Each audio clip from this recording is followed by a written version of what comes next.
Boa tarde, né? Todos e a todas.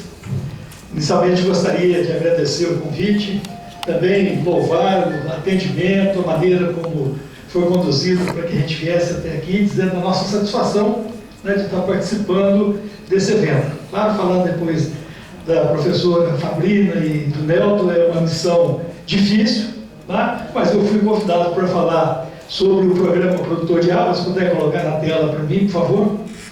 E quero trazer para vocês essa experiência, né, um trabalho que a gente vem desenvolvendo lá na Agência Nacional de Águas desde 2000. Não foi privilégio do Dr. Nelton ter dificuldade de explicar o cultivando água boa, nós também, para explicar produzindo água, é um negócio meio complicado, porque se a gente pudesse produzir água, nós deixaríamos de ter um bem econômico, né, e evidentemente a água deixaria de ser um bem econômico, e nós não precisaríamos de fazer trabalho nenhum, nós produziríamos sempre a quantidade de água necessária. Eu estou com uma apresentação, gostaria que colocasse para mim, por favor.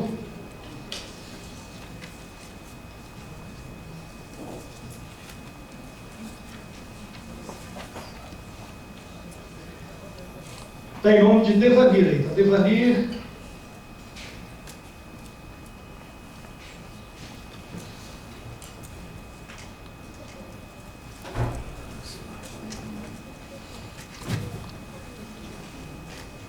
Chegou. Ok, pode passar o próximo, por favor.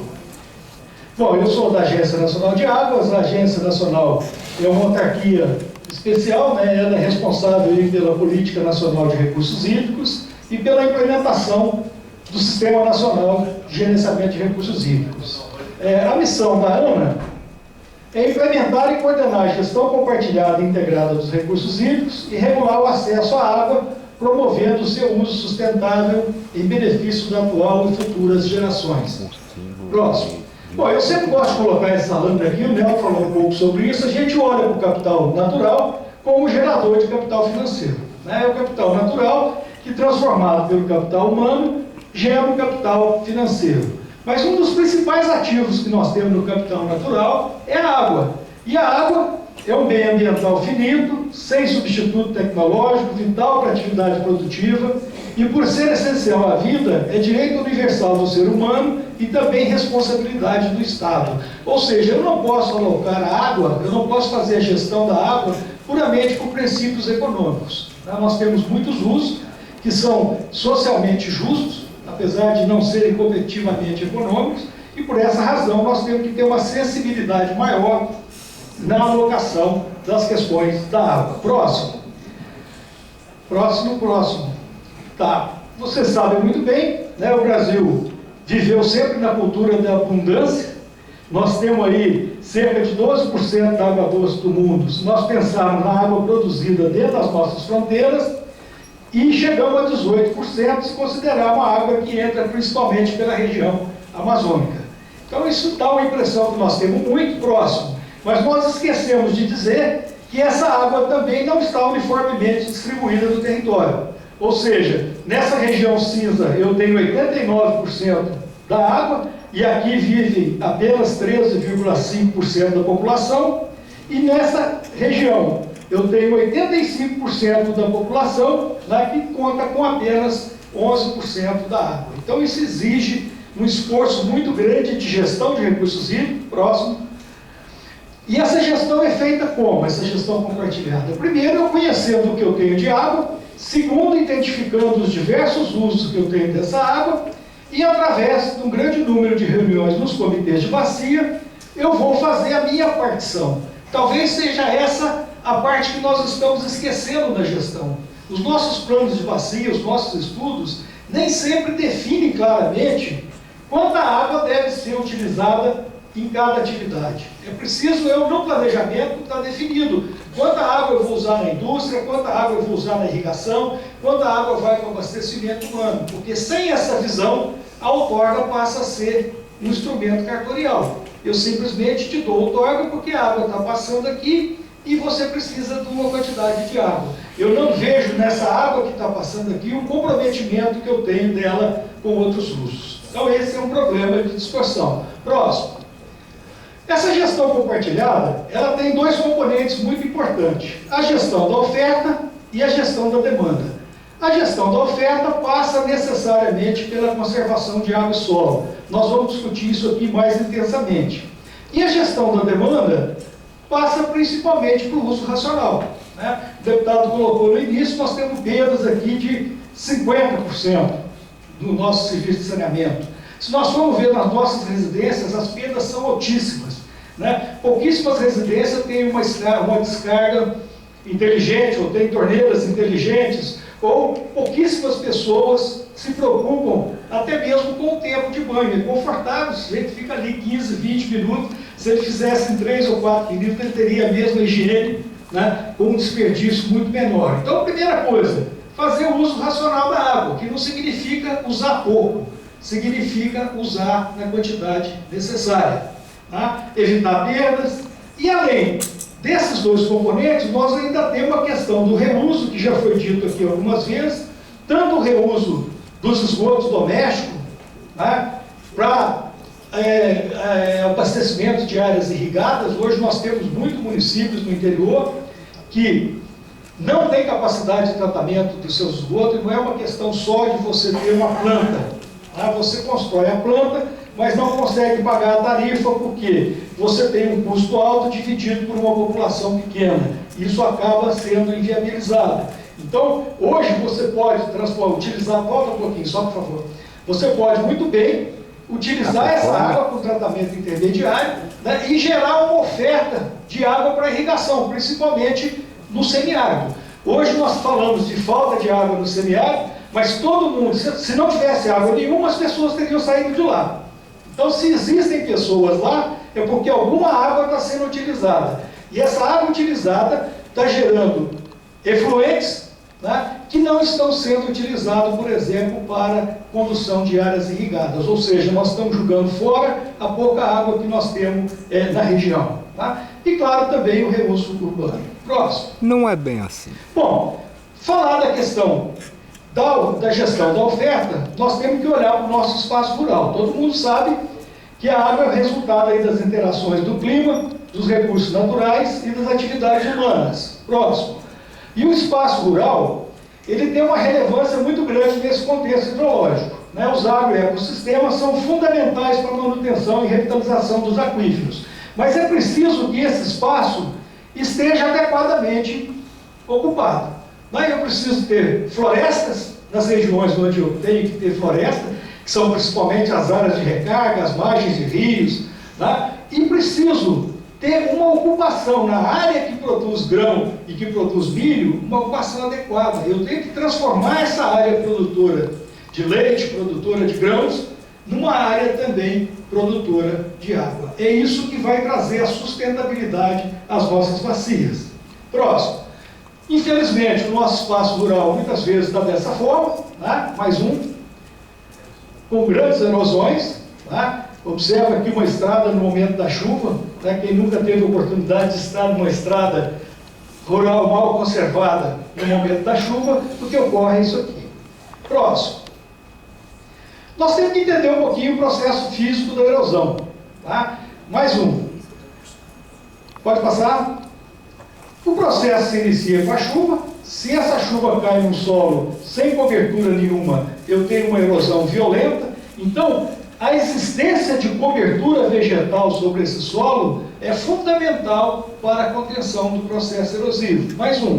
E um outro ponto muito importante, mais um, é a capacidade de infiltração de água nesse solo. Né? Quanto mais água infiltrar nesse solo, menos ela tem escoamento superficial e menos erosão. Mais um. É claro que no momento essa água começa a escoar superficialmente, mas isso tem que ser no final do processo. Não pode ser no início da chuva. Mais um. Pode passar? Bom, então, para mim evitar a erosão, o que eu preciso? Primeiro, eu preciso de uma boa cobertura vegetal. Tá? Claro que a mais eficiente é a floresta. Mas, com o passar dos anos, nós também perdemos a capacidade de viver da floresta. Né? O homem hoje está adaptado para viver de coisas não produzidas pela floresta. Então, a necessidade de ocupação de áreas para produção de grão, produção de leite, é evidente, nós temos que continuar convivendo com isso. E não podemos pensar que o produtor rural, lá no seu recanto, ele produz só porque ele gosta de produzir. Ele produz porque as cidades demandam alimentos e demandam os seus produtos. Então não adianta a gente querer jogar a culpa para eles, né? A culpa é nossa que demandamos esses alimentos. Então, se nós não podemos diminuir a nossa área de produção, né, nós precisamos ocupar bem esse espaço. Então, uma das formas é manter floresta. Próximo. Principalmente na questão das nascentes. Observa o seguinte, nosso Código Florestal, toda a discussão de nascente, está com a visão nesse ponto aqui. Né? É por onde a água sai na propriedade. Ora, se eu considerar isso aqui uma caixa d'água, como a da sua casa, ela tem uma entrada de água e tem as torneiras, que são a saída. Então não adianta nada eu colocar na minha casa a torneira de ouro aqui, se não estiver chegando água no abastecimento da minha caixa. Tá? Então quando a gente fala de proteção de nascentes, não é proteger os 50 metros em torno da onde a água sai, porque isso aqui é serventia da propriedade. Se o proprietário não cuidar da sua nascente, essa água não vai sair aqui. Mas se ela estiver entrando, ela vai continuar existindo no sistema e vai aflorar lá no rio ou vai aflorar em outras nascentes. Então a gente fica com um princípio, precisamos fazer 50 metros em torno da nascente. Para quê? Para ajudar, vai colocar uma torneira de ouro na propriedade do usuário.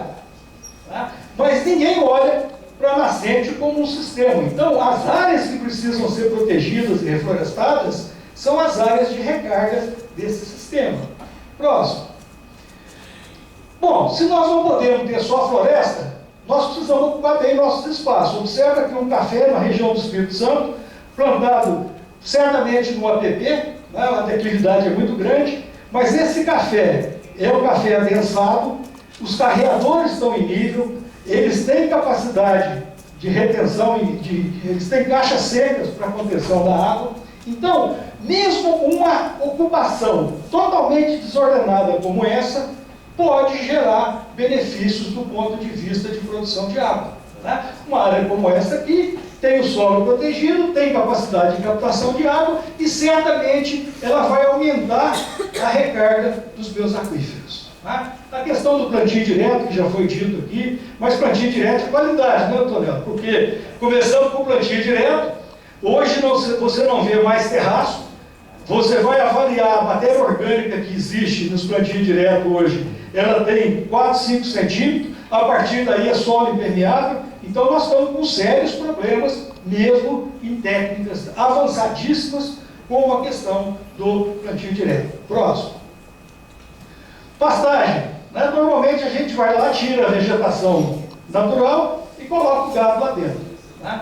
Ora, uma pastagem bem manejada, ou sistema agro-silvopastoril, onde eu tenho aí uma conjugação de plantio, de foto como próximo, passa mais uma, né? Onde eu começo aí com plantio de grão e tem uma floresta, tem alguma vegetação nativa, alguma vegetação arbórea junto à pastagem, realmente são sistemas que contribuem, né, tanto para a proteção do solo, como para o aumento de infiltração de água no solo. Próximo. Além disso, nós temos as práticas mecânicas. Tá? Claro que as barraginhas construídas ao longo das estradas, próximo.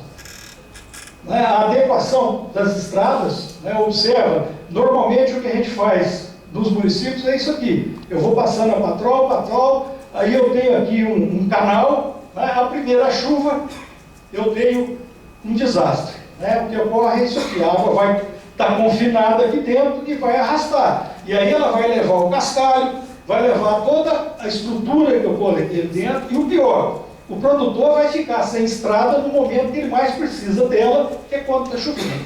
Tá? Quando eu trabalho adequadamente essa estrada, respeitando a paisagem, colocando sistemas de drenagem, eu transformo essa região de erosão e perda de água numa região de captação e infiltração de água, que contribui muito para o aumento da oferta de água. Uma barraginha dessa, que normalmente tem aí 8 metros de diâmetro, ocupa um espaço muito pequeno no terreno, Em regiões onde chove 1.400, 1.500 milímetros, ela enche 20 a 25 vezes por ano. E ela pega uma vazão, ela pega um volume em torno de 20 metros cúbicos de água. Ou seja, uma única unidade dessa é capaz de reter por ano 500 metros cúbicos a mais. Né? Então, observa, se você tem isso no seu espaço rural, toda a microbacia, se você tem essas estruturas, você tem um aporte de água muito maior para o atendimento às suas demandas. Próximo. Claro, os terraços, mas terraço em nível. Né? Engenheiro é danado, nós começamos a fazer terraço, aí falamos assim, não, vou ficar calculando terraço, eu faço terraço com declive, porque aí eu não tenho mais problema de estouramento dos terraços. Só que um terraço com declive, ele é um dreno. Né? Eu estou retirando da minha propriedade, da minha área, o principal insumo que eu tenho, que é a água.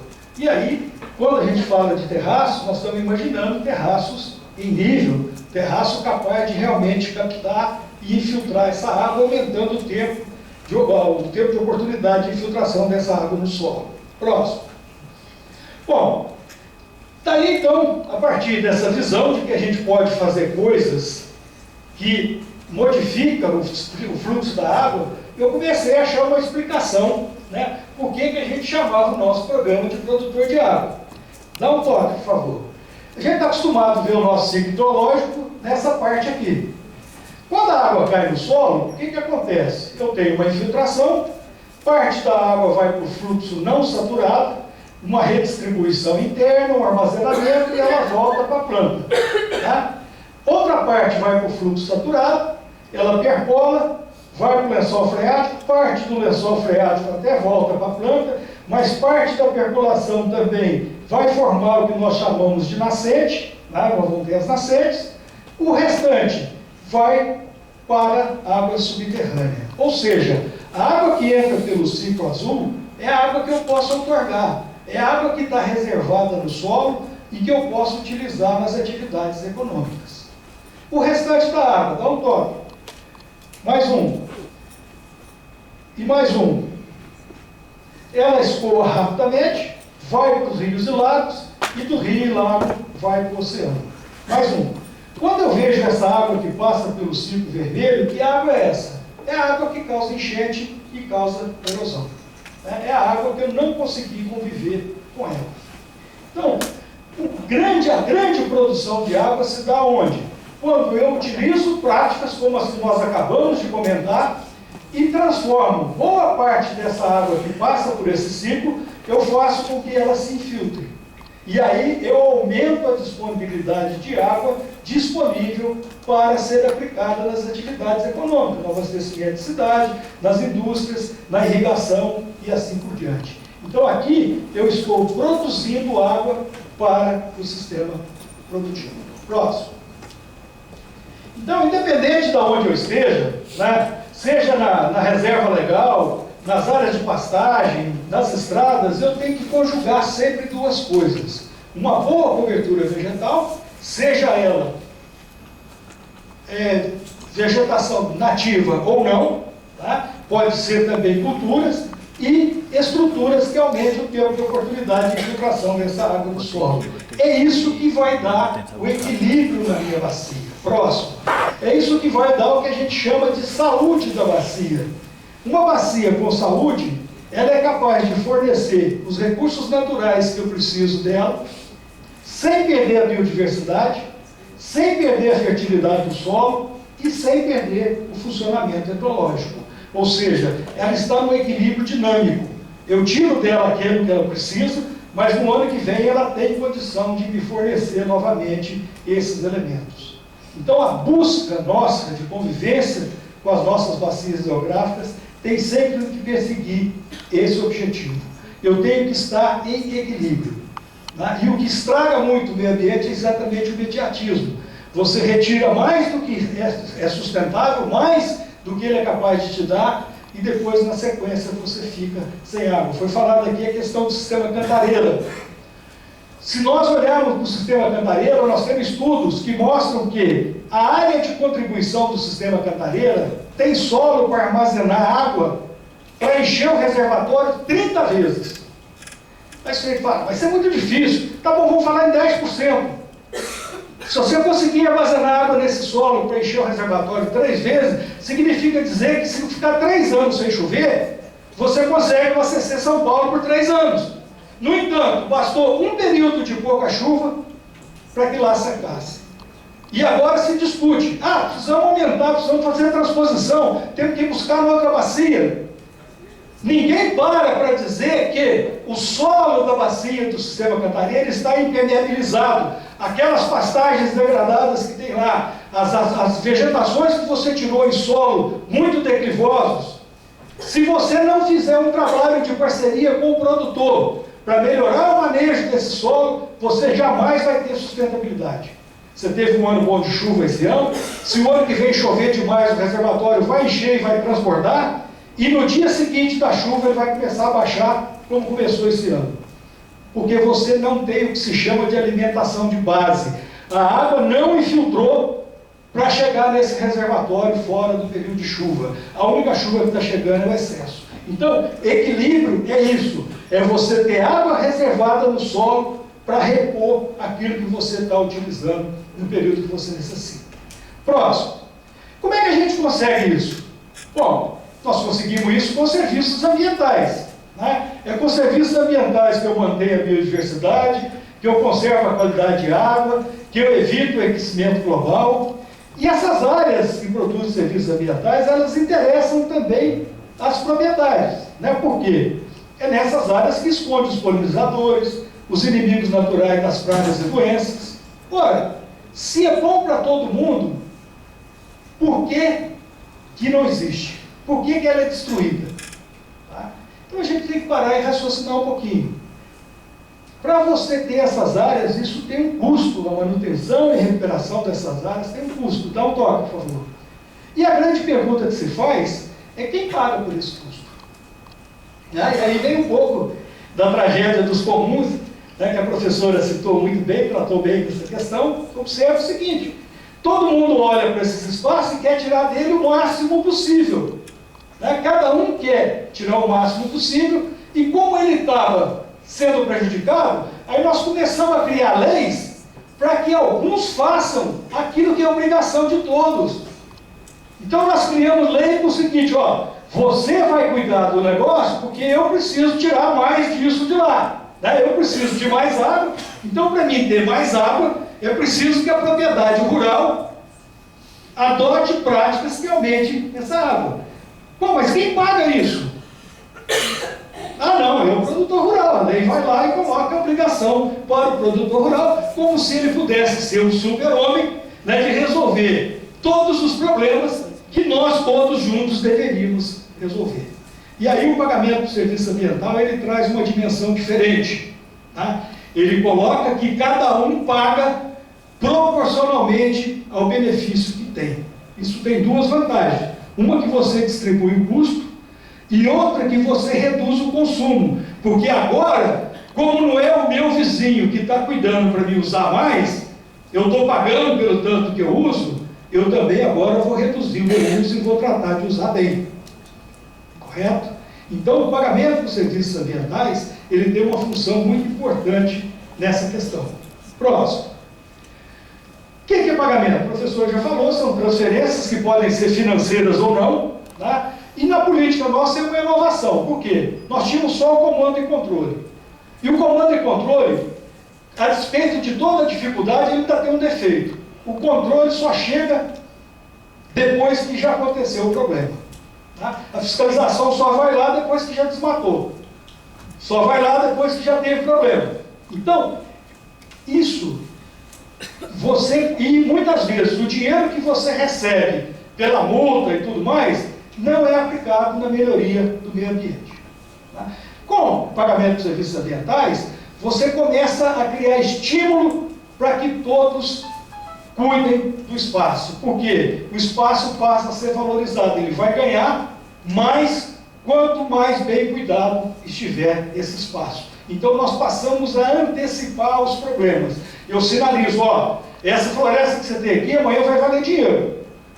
Então você, antes de desmatá-la para fazer qualquer coisa, ou para vender a lenha, né, você faça a conta se o que você vai ganhar por ela não é mais do que a lenha que você vai tirar. então eu começo a antecipar esses problemas. Tá? Esse é um ponto importante também do pagamento de serviços ambientais. Próximo. E uma outra questão que precisa ser discutida é a questão da externalidade.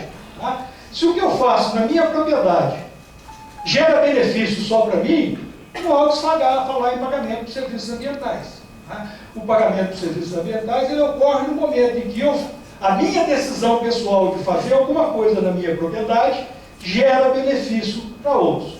E um exemplo simples disso, né, não está bem relacionado, mas é mais fácil de se compreender. Se eu construo uma barragem na minha propriedade para irrigar uma área minha, eu vou ter que cuidar sozinho dessa barragem. Mas se essa barragem que eu construir gerar oportunidade para outros vizinhos irrigarem as suas áreas, o dia que eu tiver que fazer uma melhoria nessa barragem, certamente os outros vizinhos também participarão dos custos, porque o negócio deles também depende dessa barragem. Tá? Então, serviços ambientais funcionam um pouco nessa linha. O que eu faço na minha propriedade, se gerar benefício para outros, eu sempre vou ter alguém pensando em pagar por isso. Próximo. Bom, são diversos serviços ecossistêmicos, também já foram citados.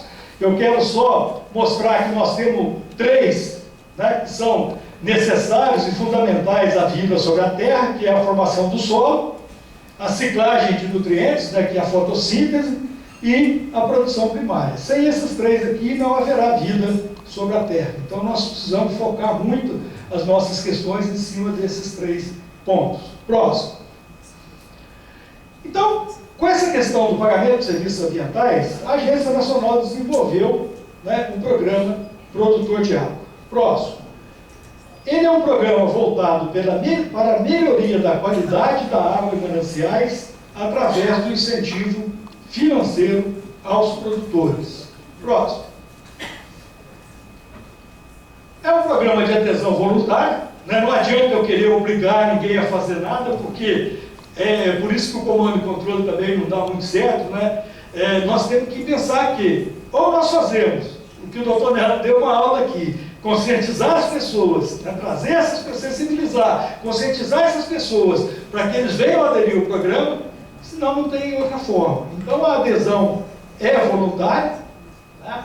E são beneficiados os produtores rurais que, por meio de práticas e manejo conservacionista, melhora a cobertura vegetal, né? Ou contribui para o abatimento da erosão. São as duas coisas, né? Eu preciso melhorar a cobertura vegetal e preciso ter estruturas que evite o escoamento rápido da água e possibilite uma melhor infiltração dessa água. Isso dentro do mesmo conceito, né, do provedor-recebedor.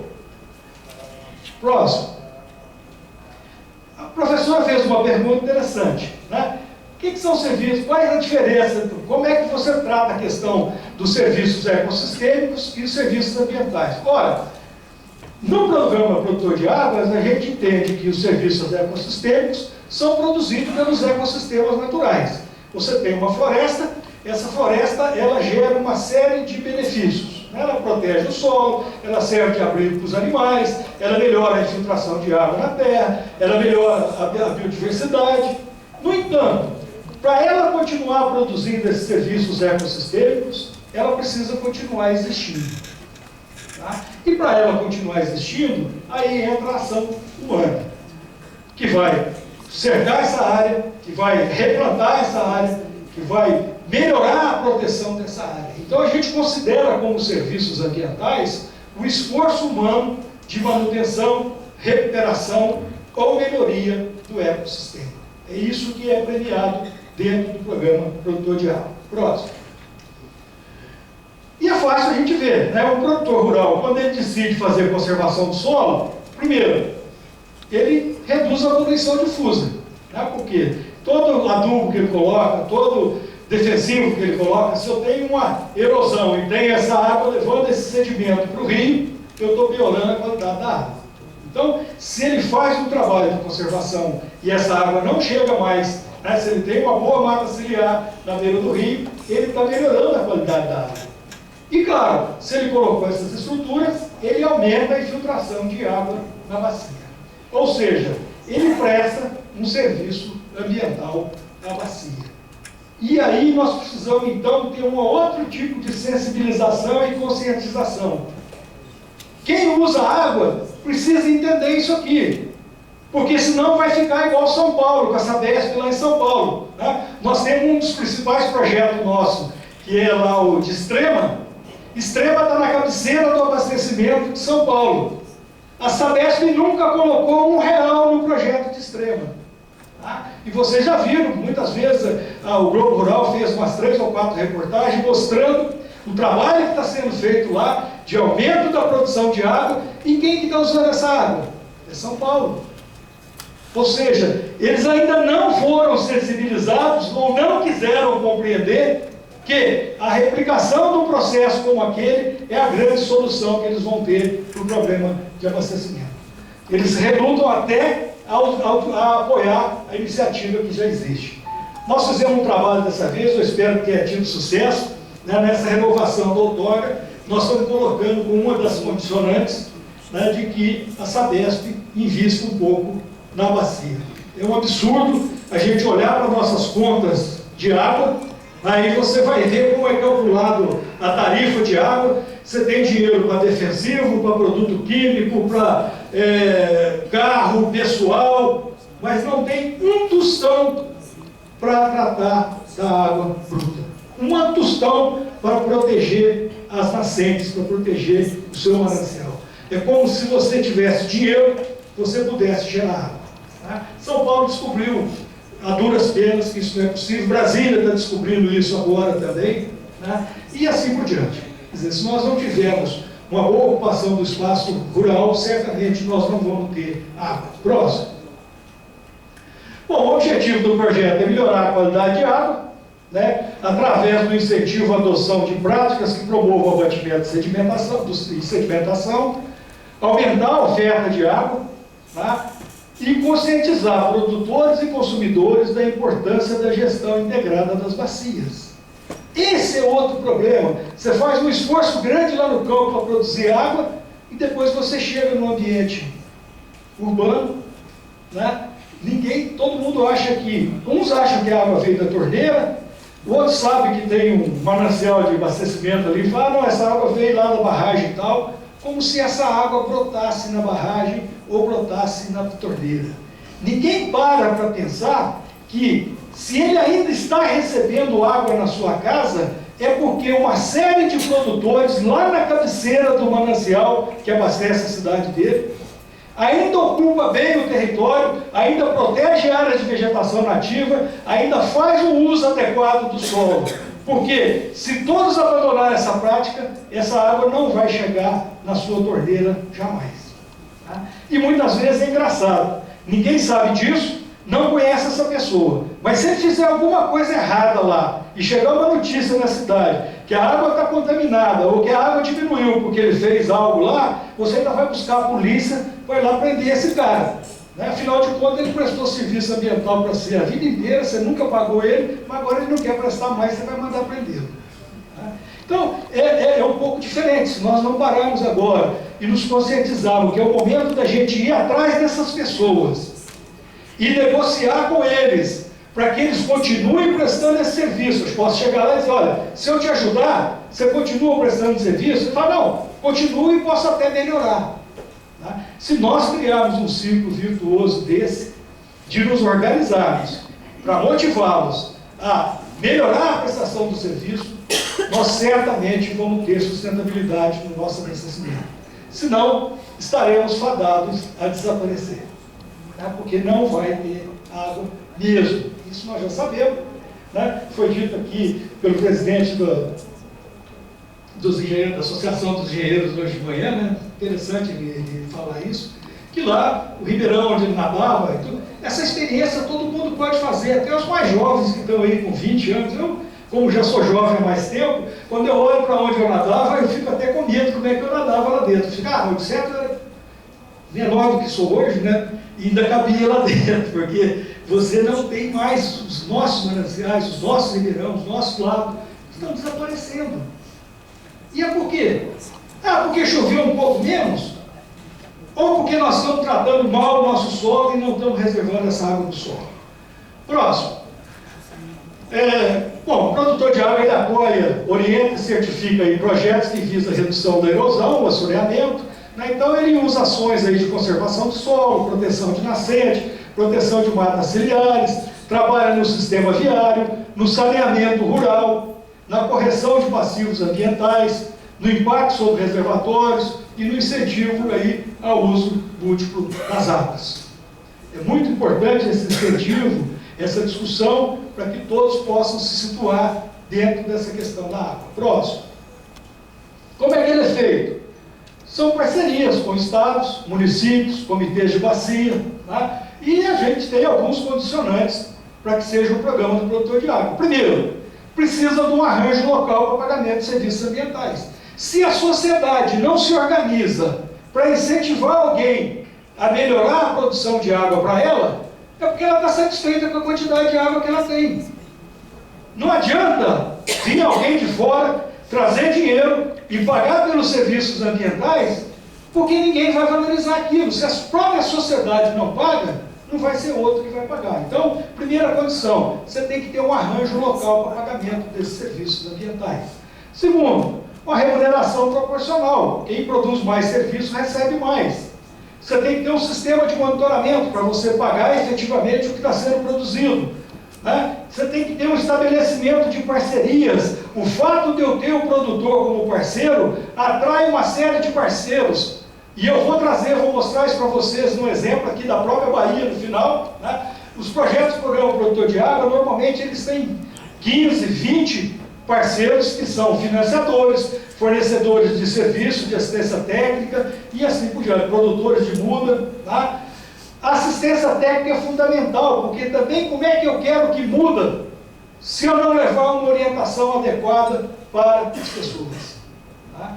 Eu não posso, eu fico cobrando, muitas vezes antes do novo Código Florestal a gente ficava insistindo, né? Ah, mas ninguém quer, o produtor não quer recuperar a área. Aí o produtor decidia recuperar a área dele de mata ciliar, ele não tinha quem fizesse o projeto para ele, não tinha muda, não tinha financiamento. Então que condição ele tem para melhorar essa área, né, e recuperar essa área? Então, muitas vezes a gente critica sem ver as questões. Próximo. Bom, a estratégia é de compra, né, de serviço, pagamento proporcional ao benefício, já falei da assistência. Próximo. A base conceitual é pagamento baseado em custo de referência pré-estabelecido. Nesse caso, nós usamos o custo de oportunidade, tá? E vou explicar por quê. Muitas vezes não adianta a gente fazer a valoração do serviço ambiental, porque nós não temos mercado para comprar esse serviço.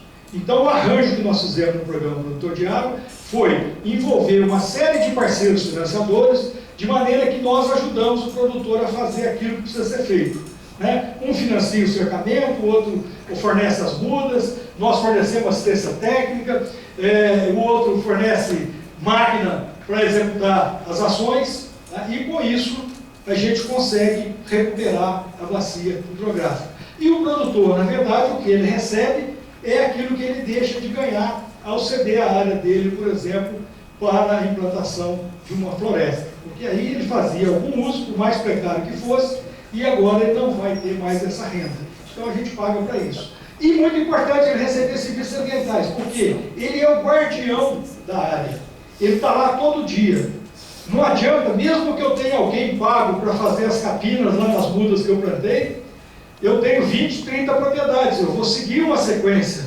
Se tiver um problema em alguma propriedade, se eu não for avisado, quando eu chegar lá na minha sequência, as mudas de lá já morreram todas. Tá? Então, você ter o produtor envolvido nisso é uma questão muito importante. Próximo. Bom, nós temos usado aí recursos do Orçamento da União, de fundos estaduais, Fundo Nacional, bancos, né? O Banco do Brasil mesmo, ultimamente, com a Água Brasil, financiou muita coisa. O Banco Mundial tem colocado recursos, empresas de saneamento e geração de energia elétrica, recursos da cobrança pelo uso da água, os termos de ajuste de conduta, mecanismo de desenvolvimento limpo, a gente tem buscado também, mas é muito difícil, porque ele tem um custo de transação muito alto e a gente acaba não conseguindo. Nós temos feito isso, em alguns casos, de forma coletiva. Quando você pega um grande número de produtores, aí você consegue licenciar um projeto, aí é vantajoso essa questão. Bom, infelizmente não dá para detalhar, não quero sacrificar mais o tempo. Próximo.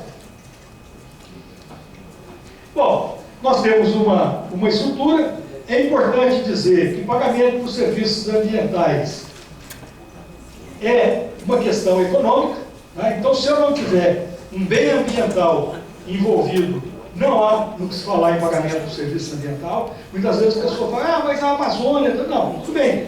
Lá você tem outros tipos de financiadores. Você tem financiadores externos, você tem outro tipo de manutenção.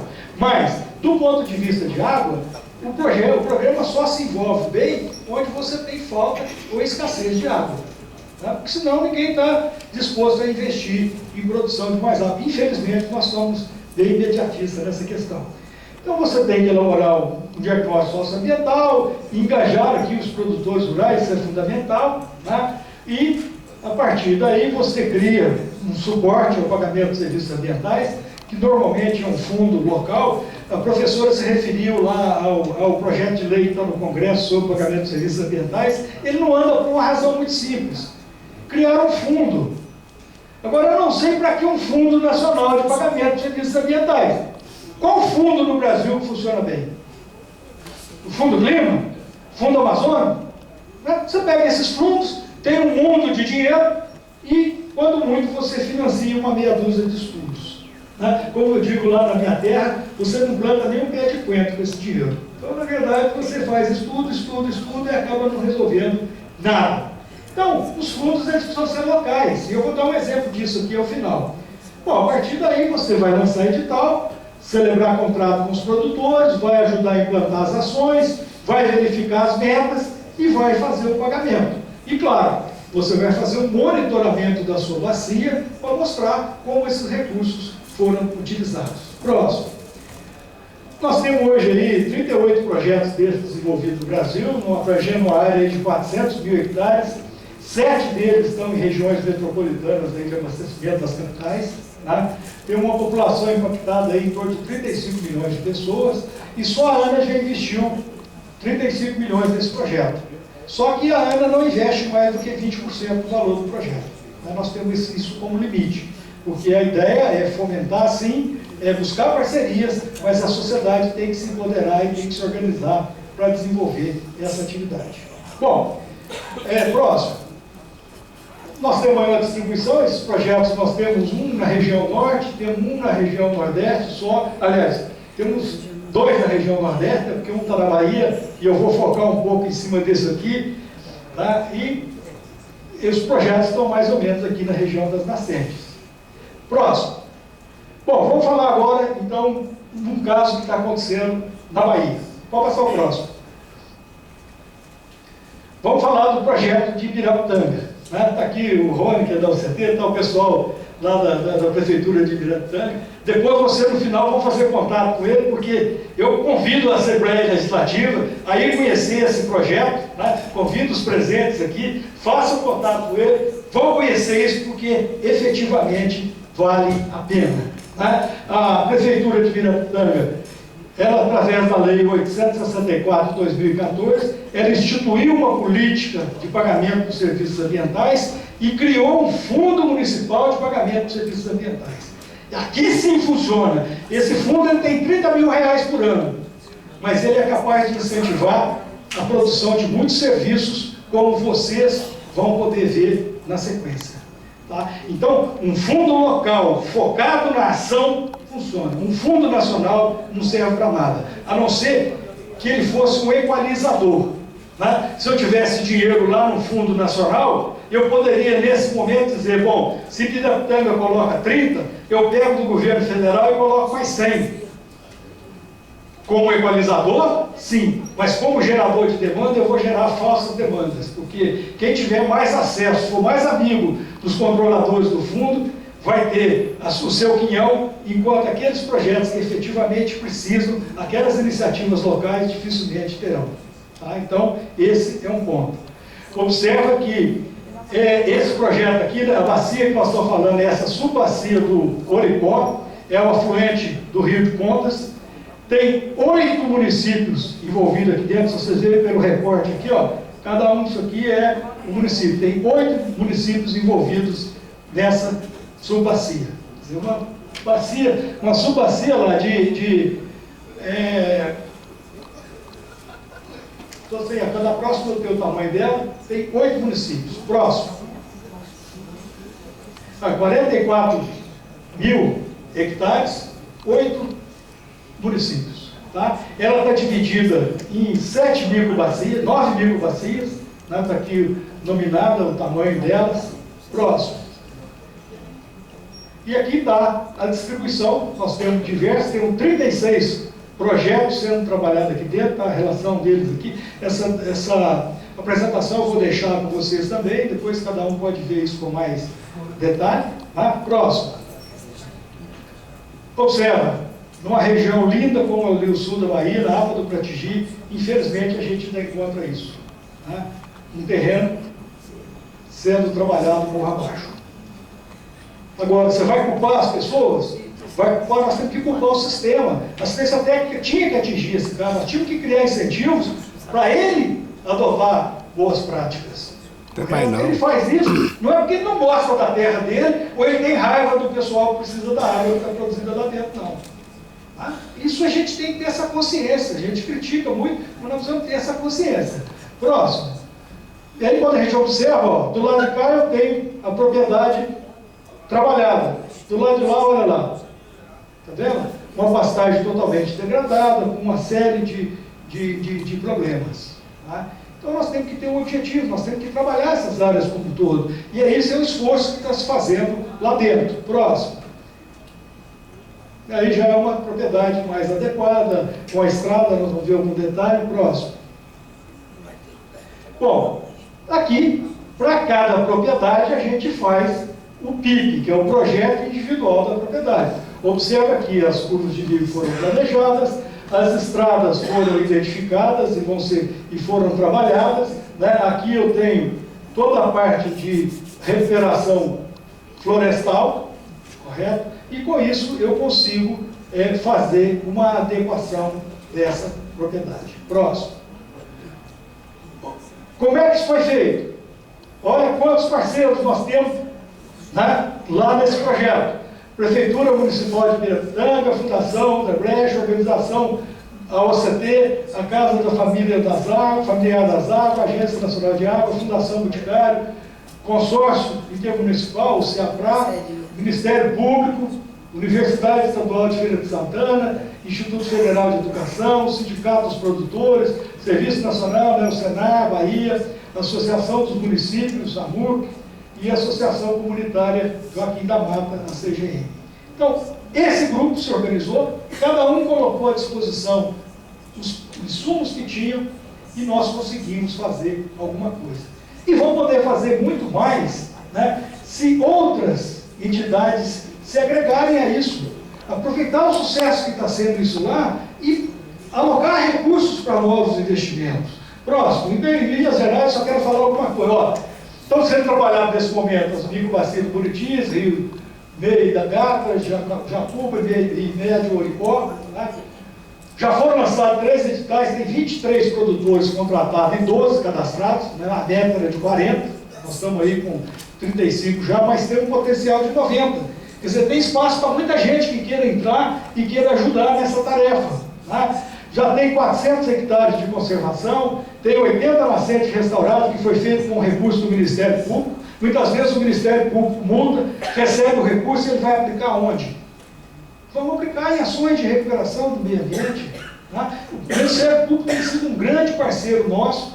Nós temos diversos projetos desses 38, pelo menos 6 desses 38 conta com recursos do Ministério Público. Né? Nós já temos lá 30 quilômetros de estrada recuperada, sendo que 5 foram feitos quebra de barranco, eram casos mais complexos que foram solucionados. Já foram feitos 100 cadastros com recursos do Ministério Público, e a Prefeitura Municipal colocou recursos também aqui, ó, para 40 fossas rurais e mais 100 cadastros, que chama, é o CAR, né, o CEFIA, chamado aqui na Bahia, mas é nacionalmente conhecido como CAR, tá? E a média do PSA está em torno aí de 600 a 700 reais por ano para as propriedades. E nós temos 20 produtores que não recebem o PSA, porque o recurso é limitado, né, mas que participam do projeto. Tá? E estão fazendo seus cadastros, estão investindo na recuperação dessas áreas. Próximo. Aqui, com muita felicidade, mostrando, né, o prefeito celebrando o contrato com a produtora, né, contrato para o pagamento dos serviços ambientais, correto? Próximo. E aqui a foto das pessoas recebendo os primeiros cheques pelos serviços ambientais. Né? É uma região maravilhosa, onde nós temos lá o plantio do cacau, nós temos muita cabuca, e, infelizmente, com a modernização hoje, a cabuca vai se tornando inviável.